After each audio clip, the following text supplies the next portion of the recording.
पण प्रत्येक कार्यकर्त्याचा अधिकार आहे की त्याला त्याचं म्हणणं म्हटलं पाहिजे आणि ते पक्षश्रेष्ठींनी ऐकलं पण पाहिजे. आम्ही एकाच पक्षाचे दोन्ही पदाधिकारी आहोत आणि त्यामुळे त्यांनी जर अपक्ष निवडणूक लढवण्याचा निर्णय घेतला असेल तर मी पण माझ्या पक्षासोबत आहे. एकीकडे ते त्यांच्या बाजूनी बरोबर असतील तर मी पण माझ्या बाजूनी बरोबर आहे असं मला वाटतं.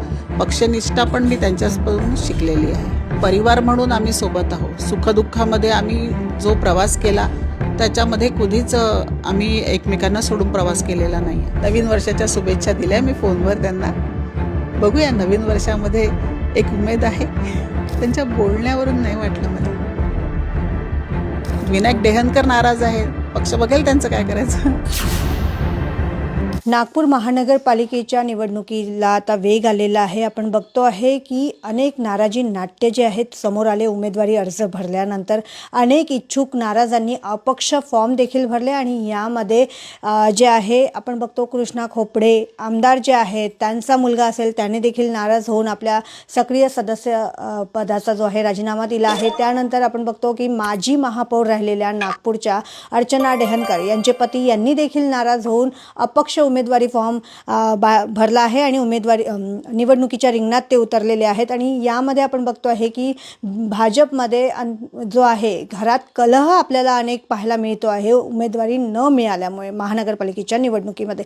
आणि आपल्याला हे सांगायचं आहे की अर्चना डेहनकर जे आहेत या पक्षाशी एकनिष्ठ राहून त्यांनी जो आहे पतीचा आपल्या पती जे अपक्ष रिंगणात उतरले आहे नाराज झालेले आहे उमेदवारी न मिळाल्यामुळे आणि ते आपला प्रचार करणार आहेत. तर त्यांनी आपलं घर जे आहे ते सोडलेलं आहे राहतं आणि आपल्या माहेरी येऊन ते राहत आहेत आणि पक्षासोबत ते प्रचार करणार आहे. म्हणजे पक्षाचा जो कॅन्डिडेट असेल भाजपचा जो कॅन्डिडेट असेल त्याचा ते प्रचार करणार आहे घराबाहेर राहून म्हणजेच आपल्या माहेरी राहून.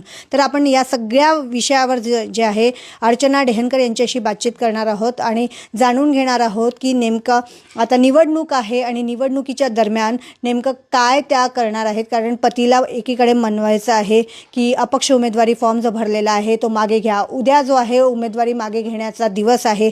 तर या सगळ्या याच्यावर आपण त्यांच्याशी बातचीत करणार आहोत.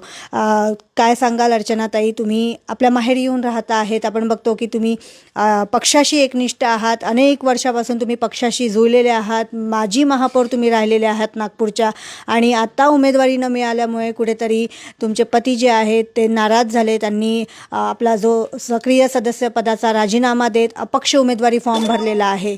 काय सांगाल, आता हे नाराजी नाट्य तुमच्या घरात देखील सुरू झालेलं आहे? नाही बघा, महानगरपालिकेच्या निवडणुका होऊ घातल्या आणि सगळ्याच राजकीय पक्षांचे उमेदवार जे काही कार्यकर्ते आहे पदाधिकारी आहे त्यांना वाटतं की आता ही आम्हाला संधी आहे. कारण तशा पाहिलं तर या निवडणुका 9 वर्षानंतर होऊ घातलेल्या आहे आणि तो सुद्धा एक वेगळ्या पद्धतीने रोष किंवा काय जे समोर येत आहे.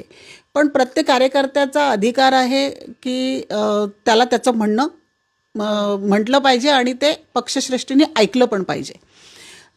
आता प्रभाग 17 हा जो मध्य नागपूर, दक्षिण नागपूर आणि दक्षिण पश्चिम अशा 3 विधानसभांमध्ये विभागलेला आहे आणि त्याच्यामध्ये माझे पती जे की माझे पती निश्चित आहे, परंतु त्याही आधी ते भारतीय जनता पक्षाचे पण कार्यकर्ते आहे. म्हणजे त्यांनी पण मला वाटतं 85 पासून वगैरे पक्षाला म्हणजे वॉर्डाचा अध्यक्ष आणि त्याच्यानंतरचा शहरामध्ये वेगळ्या म्हणजे 4 लोकसभांमध्ये त्यांनी आता काम केलेलं आहे.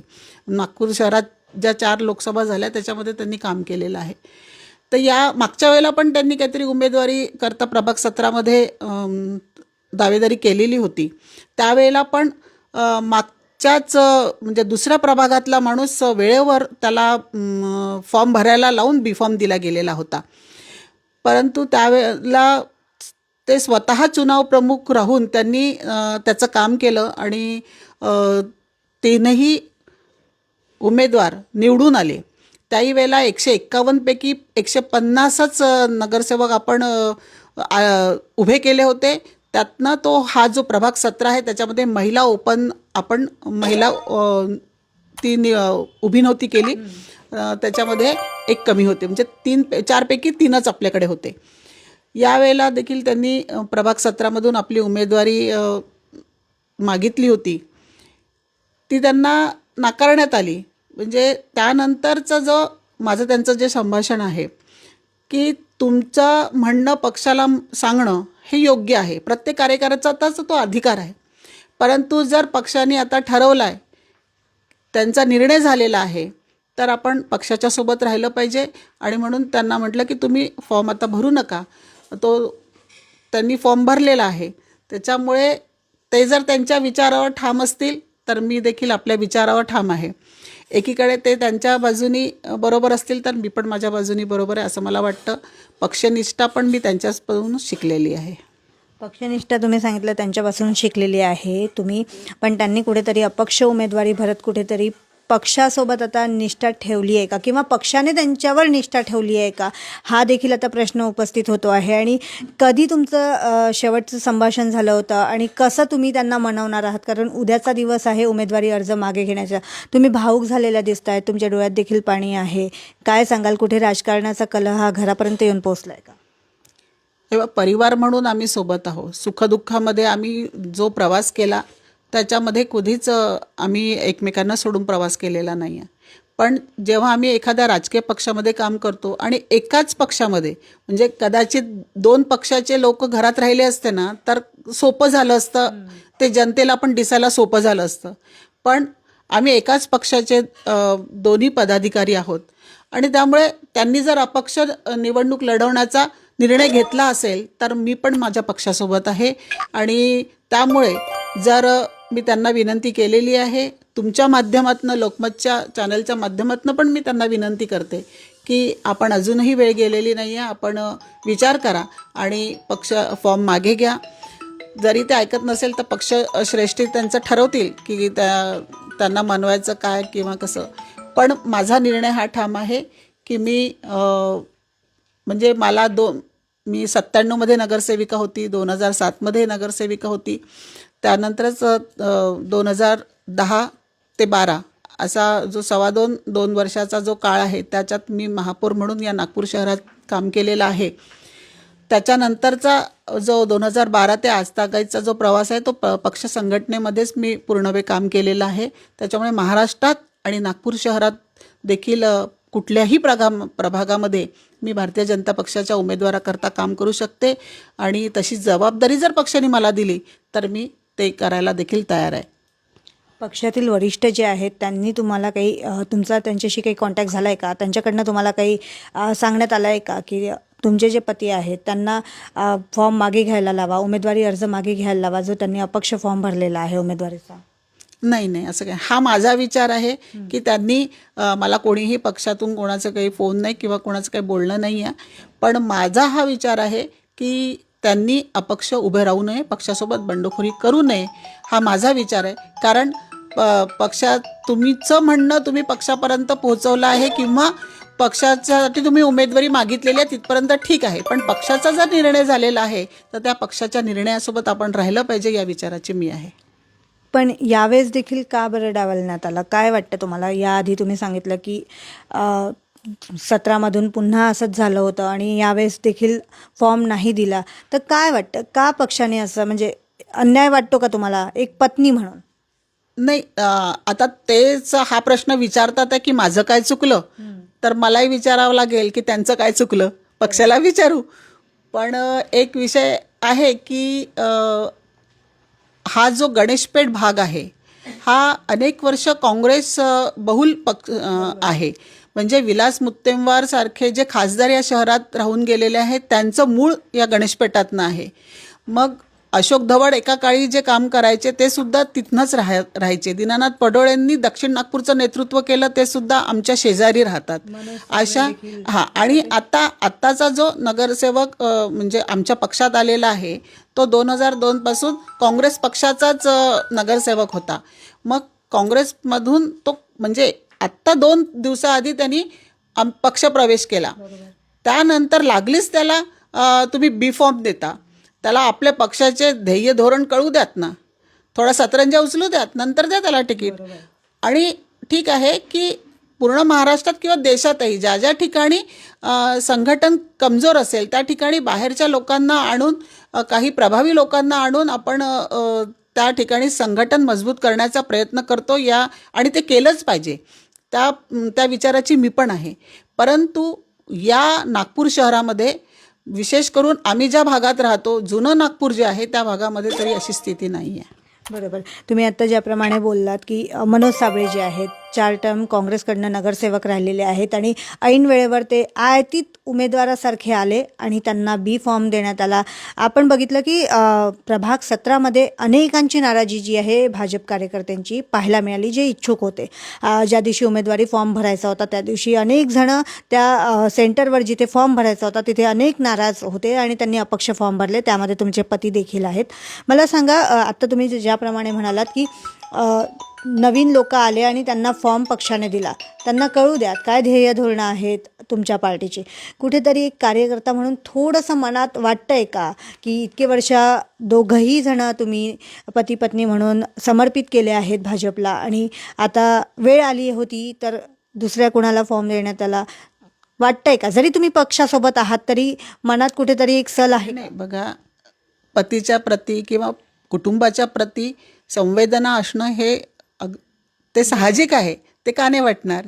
कारण आज आम्ही ज्या टर्निंग पॉईंटवर आहोत त्यांचे वयाचं 55 क्रॉस केलं आहे, मी पण 50 वर्षाचा क्रॉस केला आहे. हा एक म्हणजे पुढे आपण तो भाग असतोच, पण तरीही पक्षाने जर ठरवलेलं आहे तर पक्षासोबत राहायला पाहिजे या विचाराची मी आहे. बरं, तुमचं बोलणं झालं आहे का काही की उमेदवारी फॉर्म मागे घ्या, पक्षासोबत आपण जाऊ? तुम्ही तर पक्षासोबत आहातच. नाही, मी त्यांना म्हटलेलं आहे की तुम्ही फॉर्म मागे घ्या, पण ते म्हणाले की मी ठरवलेलं आहे. पण आता बघू, वेट अँड वॉच. पक्षश्रेष्ठींकडनं वरिष्ठांकडनं त्यांच्याशी काही बोलणं झालेलं आहे का तुमचं? माझं काही बोलणं झालेलं नाही आहे ते. आणि मी तर मुळात नाराज नाही आहे ना पक्षावर. विनायक डेहनकर नाराज आहेत, पक्ष बघेल त्यांचं काय करायचं. अच्छा, तर आजचा दिवस आहे तुमच्याकडे त्यांना म्हणजे मनवण्यासाठी, त्यांची नाराजी दूर करण्यासाठी फोन करणार आहात का किंवा भेटणार आहात का किंवा आत्ता बोलणं झालेलं आहे का? नाही, नवीन वर्षाच्या शुभेच्छा दिल्या मी फोनवर त्यांना. बघूया, नवीन वर्षामध्ये एक उमेद आहे. वाटतं तुम्हाला घेतील फॉर्म मागे?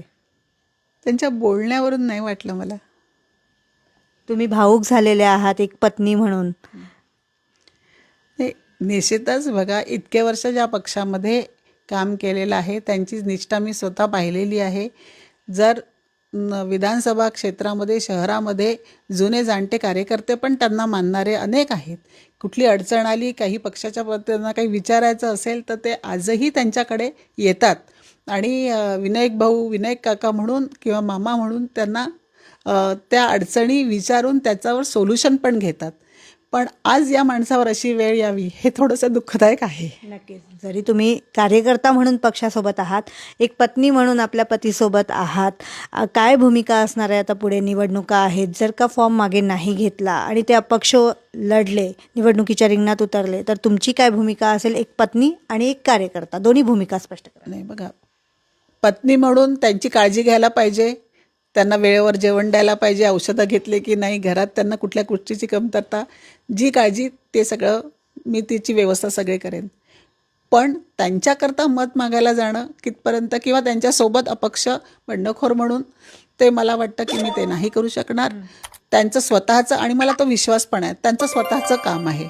ते जनतेमध्ये राहिलेले आहे, जनतेच्या सुखदुःखात पण ते राहिलेले आहे. म्हणजे मी तुम्हाला एक सांगते, एक कार्यकर्ता आत्ता 1 महिन्याआधी रात्री 3 वाजता त्याला म्हणजे छातीत दुखायला लागलं आणि त्याला छातीत दुखल्यानंतर त्याला सगळ्यात पहिले विनायक डेहनकर आठवले. त्यांनी विनायक डेहनकरांना रात्री फोन केला की भाऊ, माझ्या छातीत दुखत आहे, मला हार्ट अटॅक आलेला आहे. यांनी म्हणजे तेवढे कॉन्शियस होते म्हणून बरं झालं, तेवढ्या वेळात त्यांनी फोनही उचलला आणि 5 मिनिटामध्ये त्यांनी कार बाहेर काढली, त्याच्या घरी पोहोचवली, त्याला गाडीत टाकलं, रस्त्यात त्याला उलट्या पण झाल्या आणि डॉक्टर माहूरकरकडे त्याला ॲडमिट केलं. दुसऱ्या दिवशी त्याचं ऑपरेशन झालं आणि तो वाचला. तर म्हणजे असेही अनेक उदाहरणं आहेत. त्याच्यामुळे मला त्यांच्या कार्यकर्तृत्वावर शंका नाही आहे. बघू. बरोबर. काय भूमिका असणार आहे आता? प्रचार पक्षासाठी असणार आहे. तुम्ही माहेरी आलेले आहात, तर कधी तिकडे जाणार आहात? नाही बघा, म्हणजे मी घर पूर्णपणे सोडलं असा विषय नाही, पण हा एक संदेश निश्चितच रूपानं आहे त्यांना की अपक्ष रागवले आहे ते तुम्ही कार्यकर्ता म्हणून रागवलेले आहात. हां, त्यांच्याकरता हा एक संदेश आहे की तुम्ही अपक्ष असाल तर मी तुमच्यासोबत नाही आहे, मी पक्षासोबत आहे, हा संदेश देण्याकरता मी ही भूमिका घेतलेली आहे. म्हणजे निवडणुका संपल्यानंतरच तुम्ही आपल्या घरी जाणार आहात असं काही आहे? बघूया ना, अजून आहेत 2 दिवस. एका छताखाली राहून 2 प्रचार नाही होणार असं आहे. म्हणजे काय एक सांगणार आहे तुम्ही जनतेला किंवा कार्यकर्त्यांना की एकनिष्ठ कार्यकर्ता कसा असतो, काय काय संदेश द्याल? मी हेच म्हणते की प्रत्येक कार्यकर्त्याला हा अधिकार आहे की त्याचं म्हणणं त्यांनी पक्षापर्यंत पोहोचवलं पाहिजे, त्याची इच्छा पण व्यक्त केली पाहिजे. परंतु जर पक्षाचा निर्णय झाला असेल, त्या पक्षाच्या विचारधारेशी तुम्ही जुळलेले असाल आणि त्या पक्षामध्येच तुम्हाला काम करायचं असेल तर पक्षाच्या निर्णयासोबत राहिलं पाहिजे. आणि म्हणून तर मला असं वाटतं की त्यांनी देखील त्यांना पक्षात म्हणजे पक्षाच्या निर्णयासोबत राहिलं पाहिजे. ते जर त्या पक्षाच्या निर्णयासोबत नाही आहे तर मी पक्षाच्या निर्णयासोबत आहे. तर निवडणुका होईपर्यंत मी भारतीय जनता पक्षाचाच प्रचार करणार आहे, तो शहरामध्ये आणि महाराष्ट्रात जर पक्षाने जबाबदारी दिली तर कुठेही जाऊन. नक्कीच, धन्यवाद.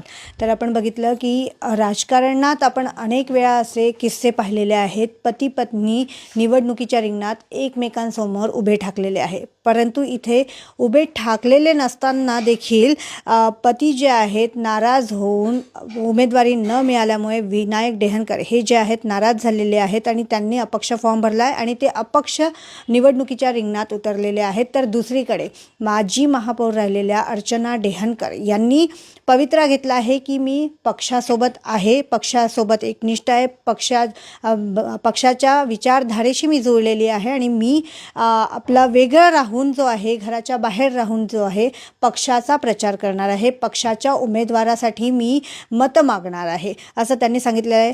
आता उद्या बघण्यासारखं असणार आहे की उद्या जो आहे उमेदवारी अर्ज मागे घेण्याचा दिवस आहे, त्यावेळी नेमकं काय घडतं आणि कशा प्रकारे ही नाराजी दूर होते का किंवा हा कलह संपतो का आणि ह्या आपल्या घरी जाऊन आपल्या पतींबरोबर पक्षासाठी प्रचार करतात का, हे देखील आता पाहण्यासारखं असणार आहे. उद्याला या सगळ्यांवरचा पडदा जो आहे तो